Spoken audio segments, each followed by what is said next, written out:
Alright guys, so we're going to start today talking about heat and the two different heat sources that I have experience with. The first one being a diesel heater, which I'm currently using right now as we speak, and the second one is the Mr. Heater Portable Buddy Heater. It's propane.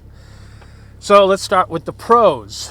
The pros of the diesel heater is it takes up no space and it's fairly quiet. It's a dry heat. You don't have to worry about any type of moisture, mildew, mold, anything like that, which is a concern with the propane heat. And it has a thermostat. Whether you have the digital display, whether you have the knob, it doesn't really matter. Let's put it this way. I have the digital display. I'll show you right here. And if I was to, for some reason, if I had to swap this out and I had to get a new display or a new control, and I wasn't going to get I wouldn't get, how's this? I wouldn't buy it again. I wouldn't get the digital display. The digital display is nice. It's nice to have, but as you can see, it's very, very dim unless you look at it from an angle. See how bright that gets on that angle? But if you look at it straight on, look at that, right? So it is dying a little bit, even with the lights off. Personally, I would just get the knob. As a heating technician, the knob to me is much simpler, and I'll give you two reasons. One, it's not computer. That display it's a computer board talking to another computer. With the knob, it's going to work basically like an on-off switch. If that was to ever fail, you could always, and you're in a real jam or something, you could always just buy a switch, an on-off switch. You probably go from off to full high on the heater. There probably wouldn't be an in between if you did it that way, but you have an option. With this, I have no idea. Could I just jump? I got 3 wires. Can I just jump out a red and a black and it'll turn the heat on? I don't know. Probably. However, again, I'm giving scenarios for, I know there's a lot of people that live in much colder climates than I do here in Peabody, Massachusetts. So if I was in a climate like that, if I was in the mountains, in Canada, something very extreme, I wouldn't want to rely on something digital. It's bad enough that the heater itself is already a electronic mechanical device compared to a propane heater. One is way simpler than the other. If this was to fail, between the glow plug, a pump failing, there's a lot of mechanical items that could go wrong. So for me personally, I would just feel I would have no sense of security. I wouldn't feel confident sitting on a mountaintop somewhere in negative 50-degree temperatures with a diesel heater. I would need a backup, whether it's an oven, a stove, like a propane stove, which you could heat if you're going to heat your space with a propane oven, right? This is a combo unit. I paid $40 for this on Amazon. I know I'm getting a little off track, but I'm trying to be in depth. This, you can use butane, or you can connect the hose and use propane. The reason I got this was because the other oven that I had, which was a Coleman, got it from Walmart. This one came from Amazon. Every time I went to Walmart, they just never had butane canisters. They're always sold out. I said, I can't do that. This is my backup heat. Okay, so if you're going to heat with this, there's no low oxygen cutoff sensor on this. There's no tip sensor. This is just open flame. This will cause a problem. This is something that has to be super regulated. Like, you got to be very careful, very cautious. Matter of fact, I just advise, don't try it. Oh, I watched so-and-so's video and he said to do, no, I did not say to do that. However, that, for me personally, I'm a very cautious person. That's my backup heat. If I'm sitting here right now and it was negative crazy temperatures, which is not, it's like 37 right now, but if it was, and all of a sudden my diesel heater just stopped working, I could just turn that on until I make something else happen. Now, so we get the cons of, with the diesel heater, we have, pros are, it takes up no space and it's fairly quiet. It has a thermostat. It's exact same thing as having a furnace, a hot air furnace in your home. You have a thermostat, you're gonna set your heat, that's gonna be the temperature of your space. I know this all sounds amazing, let's get into the cons and the pros of both. The cons, it uses electricity, regardless. Use electricity. I don't like using electricity. I have a little reader, a digital reader, connected to my batteries. I will show you. So that digital reader I stare at pretty much all day long. My batteries are old, so I have a tendency to be a little bit more paranoid about them. I don't like using electricity. I have my generator running right now, as you can hear in the background, but if I didn't, this TV wouldn't be on. I mean, it could be on. My batteries are not that bad, but like this monitor could be on. My lights can be on. However, they just got to be fully charged, which is a daily process for me. My generator goes on every single day, charges up my batteries, shuts off. I just let it run until it shuts off. About 2 a.m., typically it'll shut off. And sometimes I double tank it, where I fill up the tank, I let it run, and then before it dies, I fill it up again, and I'll just let that thing run 14, 15 hours. So this way I'm never really using my batteries. Now, diesel heater uses electricity. I don't like that. Diesel heater uses diesel. Diesel is smelly. It gets on everything. It's hard to get it out of your clothes if you do. And if you're trying to be super, super stealth, there's noise outside. It has an exhaust. It's a little baby motor. It has an exhaust. It has a fresh air intake. It's making noise. I don't know if you can hear it.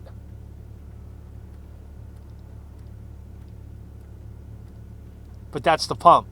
That's the oil pump pumping the diesel from the tank to the unit. Now, you can hear that outside. It's louder outside. And you can hear the exhaust, which isn't real. It's much quieter than the generator, which is fairly quiet from about 20 feet away, maybe, I'd say 30, 40 feet away. You're really not going to hear it all that well. So it is fairly quiet, but if you're in a super quiet neighborhood, the diesel heater, not for you. Electricity usage, if you're concerned about that, not for you. It's not that drastic. It uses about an amp of electricity, but again, that adds up. An amp, my TV here is going to use 3 to 4 amps, plus the amp for the heater is 5 amps. If I plug in my laptop, it's going to pull another 4 amps.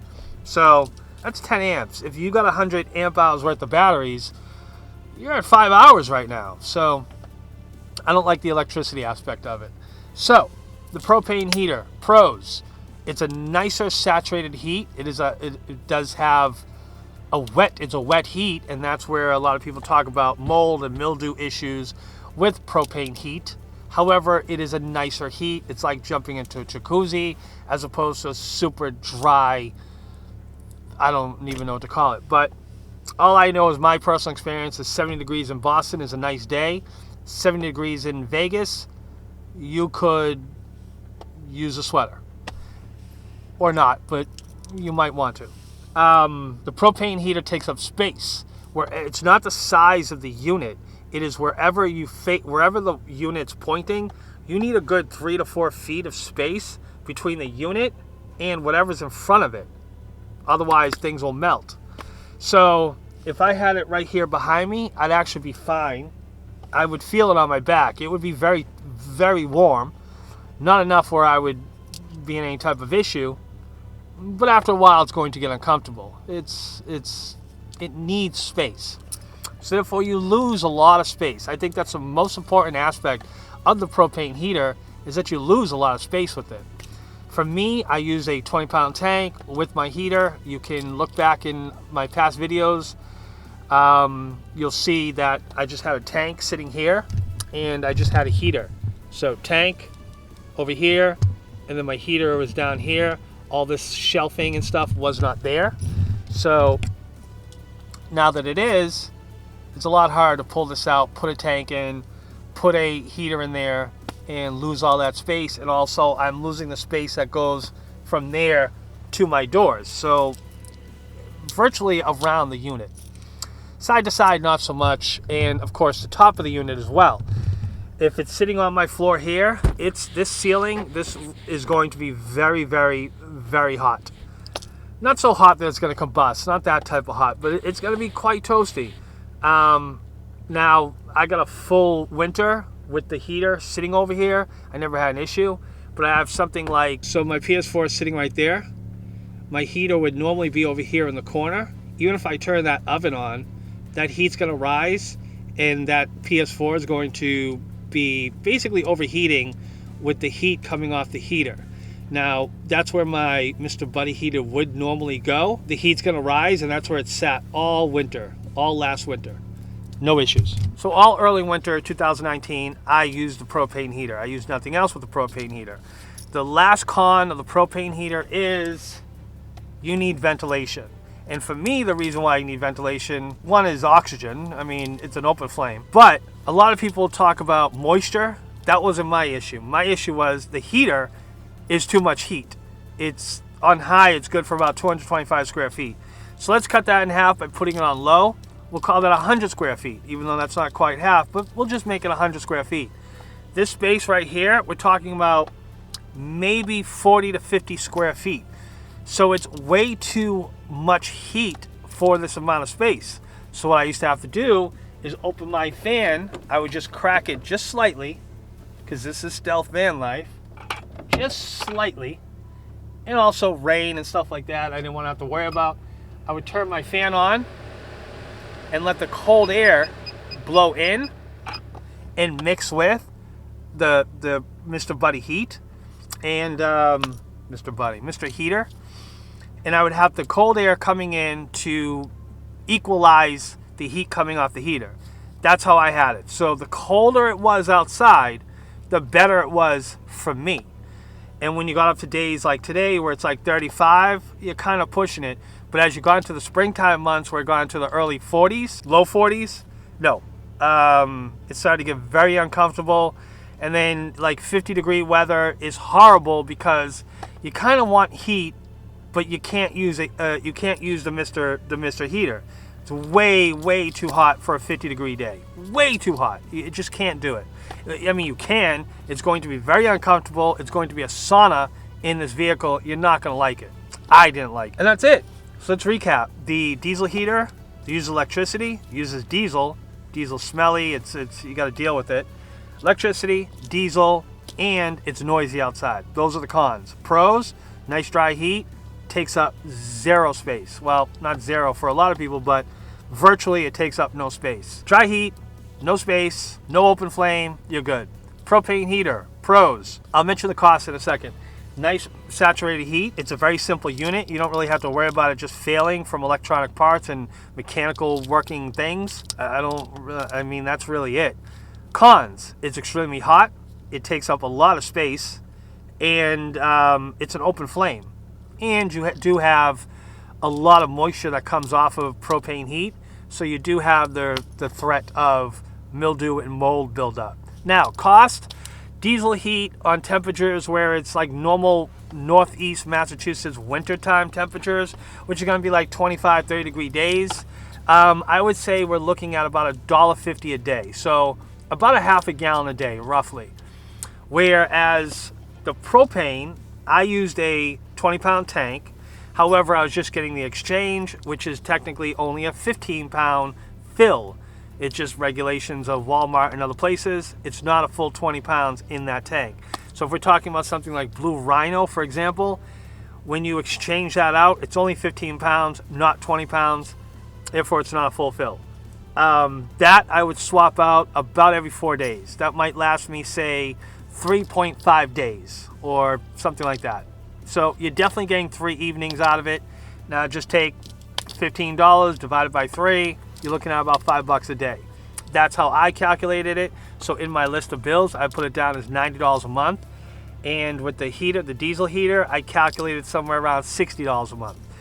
So you are saving money with the diesel heater. However, in the end, I still got to run my generator every day because I'm using an amp, 1 amp hour to run the heater. So I'm draining my battery. So therefore, I got to run the generator. I'm going to run the generator regardless. But if I don't, maybe today I don't have the TV and the TV, maybe I'm just not here. Maybe I'm working and then I come back and I decide to read and then go to sleep. I'm just using my phone. I've done that several times this past week. Then, different story. But for the most part, I'm going to run the generator anyways. But it uses electricity. I don't like it. Propane does not use any electricity. Stealth, number one concern, the diesel heater makes noise outside.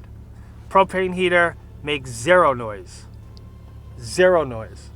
And therefore, nobody knows that you're in your van with a fireplace, I call it a fireplace, and it's super stealthy. So, as far as stealth living in a van, propane's the way to go. A lot of people have concerns or questions. Carbon monoxide, are they going to die? No. What would kill you is stupidity. Like if you're using a full tank with the heater and you don't have the hose out of the way, and the hose is sitting in front of the heater, and you burn through the hose, that's bad. If you have the heater pointing at the tank, that's bad. My tank, I had it strapped with a stretch bungee cord, the black ones, the rubber ones. I had it wrapped around the tank. It was hugging the tank and then clipped in the back to my wall. So when I drove, my tank was heavily strapped in or strapped down. You could go put hooks in your floor, like loops, whatever, metal ones, get them from Home Depot, and you could bolt those right through the floor if you wanted to, and then get a strap that goes up through the handle of the tank and back down, like a ratchet strap. Super cheap. You can get a set of 4 for $10 at Home Depot. And that's it. I'm out. Van life. Stay warm.